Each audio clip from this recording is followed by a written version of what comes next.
అదొక రోడ్డు అండి, అదేమో బ్యాంకాక్ లో ఉందండి. సంజనక్క, ఇప్పుడు ఏందంటావు? రోడ్డు బ్యాంకాక్ లో ఉంటే రోడ్డు కాకుండా పోద్దా ఏంటి? తమ్ముడు, నువ్వు పక్కకెళ్ళి తాపేశ్వరం కాజా నోట్లో పెట్టుకోమ్మా. హీడేటో ప్రతిసారి మధ్యలో వచ్చేస్తున్నాడండి. ఇంతకీ నేనేం చెప్తున్నానంటే గుర్తొచ్చేసిందండి. ఇప్పుడు ఆ రోడ్డు ఒకసారి చూసారంటే మీకు ఏదైనా సినిమా గుర్తొచ్చేస్తుందేమో చూసుకోండి. కాకపోతే ఇది నిజంగానే జరిగిన సీన్ అండి బాబు. అస్సలు గ్రాఫిక్స్ మాత్రం కాదండి. నేను ఇంత చెప్పినా మీకు నమ్మకం లేకపోతే మీరే ఒకసారి చూసేయండి.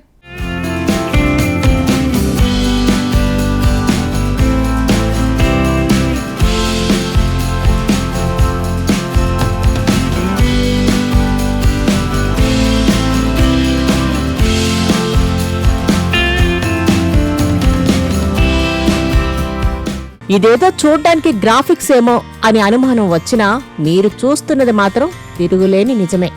బ్యాంకాక్లోని వజీరా ఆసుపత్రి సమీపంలో రోడ్డు సడన్ గా కుంగిపోయింది. ఏకంగా 50 మీటర్ల లోతున గుంత ఏర్పడింది. 3 వాహనాలు డ్యామేజ్ అయ్యాయి. భూగర్భ మెట్రో నిర్మాణమే ఈ ప్రమాదానికి కారణమని డౌటే పడుతున్నారు. రోడ్డు క్రమంగా కుంగిపోవడం, విద్యుత్ స్తంభాలు, నీటి పైపులు దెబ్బతినడం వీడియోలో కనిపించాయి. రోడ్డు మీద భారీ గుంత పడడంతో వెంటనే అధికారులు అలర్ట్ అయ్యారు. స్థానికులను ఆ ప్రాంతం నుంచి ఖాళీ చేయించారు. ఈ సంఘటన తర్వాత దెబ్బతిన్న రోడ్డుపై రాకపోకలు పూర్తిగా నిలిచిపోయాయి. బ్యాంకాక్ గవర్నర్ చార్ట్ సిట్టింపుట్ మాట్లాడుతూ రోడ్డు కూలిపోవడం వల్ల ఎటువంటి ప్రాణ నష్టం జరగలేదన్నారు. కానీ 3 వాహనాలు దెబ్బతిన్నాయని తెలిపారు.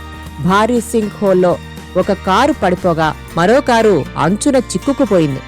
భూగర్భ మెట్రో స్టేషన్ నిర్మాణంలో ఉండటం వల్లే ఈ ప్రమాదం జరిగి ఉండవచ్చునని అంచనా వేస్తున్నారు అధికారులు. స్టేషన్ పైకప్పు దెబ్బతిన్నప్పుడు దానిపైన ఉన్న మట్టి సొరంగంలోకి, నిర్మాణంలో ఉన్న భూగర్భ స్థలంలోకి ప్రవహించింది. దీంతో దగ్గరలోని కొన్ని భవనాలు కూడా కూలిపోయాయి. సంఘీవంతన వైపు వెళ్లే వైపే స్థిరంగా ఉంది, కానీ కూలిపోయిన వైపు మృదువైన నేల ఉంది. సహాయక నిర్మాణాలు లేవని సిట్టిపుంట్ నేషన్ పేర్కొన్నారు. రోడ్డు ఉపరితలం క్రమంగా కుంగిపోవడం, అనేక విద్యుత్ స్తంభాలు కిందకు లాగడం, నీటి పైపులు విరిగిపోవడం వీడియోలో కనిపిస్తున్నాయి.